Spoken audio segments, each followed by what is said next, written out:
Hello everyone, it's Dr. Sue Morter here from Morter Institute, and I want to speak with you today about habits. What are your habits? Are they productive habits? What are habits? How do I change my habits? What is going on energetically regarding habits? What does quantum science have to say about habits? And how can we just address all that very quickly? We all feel habits in our lives that we would like to change. We can see the outcome of habits that have collected over time. We all recognize these things, and sometimes they're easy to change, and sometimes not so much. And so what happens in the not so much moments? What is it that's driving us in a habitual kind of way? And it's so important that we start to connect the dots on habits, because it's part of our purpose for coming onto this planet, believe it or not. We're here to awaken to our empowered, creative selves. And we land and we kind of splat into a dispersed state where our faculties kind of go in a variety of directions. Our mind goes one way, our body goes another, our breath goes another way. And we attach ourselves to the mind. We are, by nature, actually pure creative consciousness. We're pure awareness itself. And we can land our awareness on anything. And what we've done habitually is attached our awareness onto our mind. So much so, and for so long, that we're actually identifying ourselves as the mind. We think we are the mind that has this body, and that we have a spirit tucked back there somewhere, some deep soul somewhere in the mix, but we don't really have a reference for those places, those aspects of us on a regular basis. And we're here on this planet to awaken to the fact that we're more than the mind. We're not the mind. We actually are this soulful presence that has chosen to come here and take a body and have this life experience to contribute to the evolution of consciousness. And so the way that we contribute to the evolution of consciousness is we learn who we really are. We step it up a few notches regarding our own conscious awareness. So to realize I am the soulful self instead of the mind is going to allow me to change the habits of the mind much more easily, to change the habits on a conscious level and a subconscious level. When I'm no longer attached and identified as the mind, and I'm seated over here looking at my mind, I can change the things that my mind does more easily because I'm less attached and I'm less convinced that I would not be okay if I changed this habit. I'm more convinced that, you know what, this is just a project. This is just a little thing I'm here to refine. We are here to refine our minds. We're here to allow them to realize they're not alone. They actually are supposed to be serving something greater than themselves, and that would be me, the real me. My mind is supposed to serve the real me. And so as I learn how to come off of the mind as my identity and seat myself in the seat of the soulful self, the true authentic self, I now have a mind that's supposed to serve me instead of it controlling me. And so habits are ways of surviving that we've established while we were attached to the mind that allowed us to accomplish what we thought we needed to be accomplishing in some moment. And we did it and it worked, and so we did it again. And then we did it again and it worked again, so we do it again and again. And we do it so often that it just becomes our way of operating. Even though we're not really consciously thinking about it, it's just established itself as a pattern of energy flow that happens in my body and in my life. What we're doing with the energy codes is teaching you how to change that flow of energy.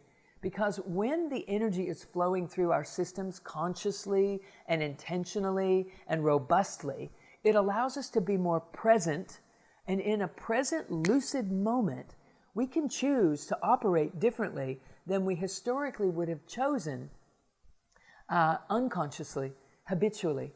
And so it allows us to establish new ways of being, new relationships, new ideas, new projects in our lives, and most importantly, new outcomes. So to change our habits, we have to elevate our level of consciousness. And to elevate our level of consciousness, we have to realize I don't just exist at the vibrational frequency of my mind. I am not my mind. My mind has all kinds of thoughts that go through it and that run through it and have been running through it so consistently for so long, it has habitually continued to think those thoughts unconsciously.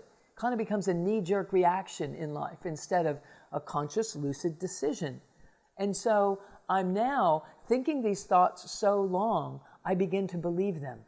And a belief is just a habitual thought that's been running through my consciousness for so long, I just assume it's true. I've been thinking it for so long, I think it's true. I've been thinking that I'm not enough for so long, I don't even try for those things that I'd really love to do. I don't even consider it a possibility that I have the invitation to dream my highest dream and to even have the audacity to think that it could come true. It just never occurs. We watch other people do it, we even applaud them or celebrate them, or maybe we get jealous of them or we reject it in some way. All of it is being driven by the unconscious action, the habitual unconscious action of the mind and its interplay of expressing the true soulful self. So I have to peel myself off of my mind and sit down in the true essential soulful self so that I can train my mind to listen to me instead of thinking for itself, instead of habitually creating knee-jerk reactive ways of operating in the world where I think this isn't going to work, that's not going to work. Those things don't even occur to me as a possibility because I've habitually entrained the energy to move through my system in this way and allowed it to do so. So energy is supposed to rise up in our system, and you can see here, the energy is supposed to rise in this perfect kind of way that allows this robust toric field flow to continue in our lives. And what happens is when we early on establish survival-oriented ways of dealing with life, and we continue with those patterns, we operate in a distorted version of who we really are. And we see how this wobble rising up through the system would cause a distortion in the energy field. And that wobbling rising of the energy in our system causes us to think in certain ways and perceive in certain ways. And because the energy continues to run in that pattern, in that altered pattern, we continue to think in altered kind of ways, unaware that we're even doing so. So in the energy codes, what we're doing is teaching you how to transcend old karmic patterns, which is what the ancient Eastern culture would call it, to reference it as samskara. You might be familiar with this term if you're into yoga and you're a meditator. You might recognize that some of these patterns were just established and we came in with them and we're doing this and we're here. I want you to understand to transcend that, to transmute it, to turn it into a new pattern of function. Now, we also reference from the scientific community neuroplasticity. Neuroplasticity would allow us to be lucid and present and conscious and conscientious in any given moment to absolutely choose, rather than being driven by some old pattern of energy flow through my body, continuing to create distortions in my reality. And so we want to upgrade that reality. We want to perfect those distortions and allow ourselves to return to this ideal flow where we can stop these old habits. In fact, they stop automatically when we get the distortion out of the field. And we get the distortion out of the field by learning to build the circuitry in our system to more accurately allow this energy to flow. If the energy is more accurately flowing here, we are no longer stuck in an old habitual way of compensating for some idea or compensating for some way of doing things that we think is saving us energy, but it's actually costing us our outcomes that we're looking for. So as we learn to build the circuitry for that energy to rise more robustly, we get to have the outcomes that we're looking for. So the next time that you find yourself just habitually doing something, take note. Because the moment you notice it, it starts to change just by noticing it.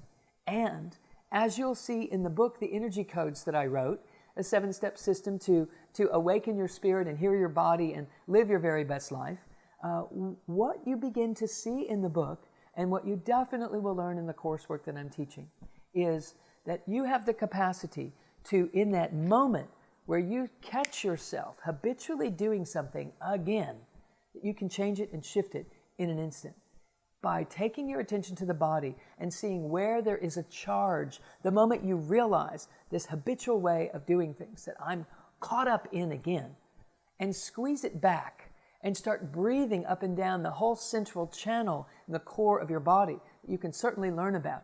Come onto the website and learn about the courses that I'm teaching, the transmissions, the healing transmission environments that I'm creating every month for you, and the ways that you can engage in learning to build the circuitry to break those habits and establish new flourishing presence, which doesn't allow you to fall into these default habitual patterns that keep you from living the life that you want to live. And what we're doing as we're breathing is we're bringing consciousness to a deeper core version of who we are. And in the midst of that, we become lucidly present. And in that presence, we have the power that we're looking for. No longer run by these habits that aren't serving us. So check us out, drsuemorter.com. I look forward to connecting with you someday on exactly this. Blessings to you all.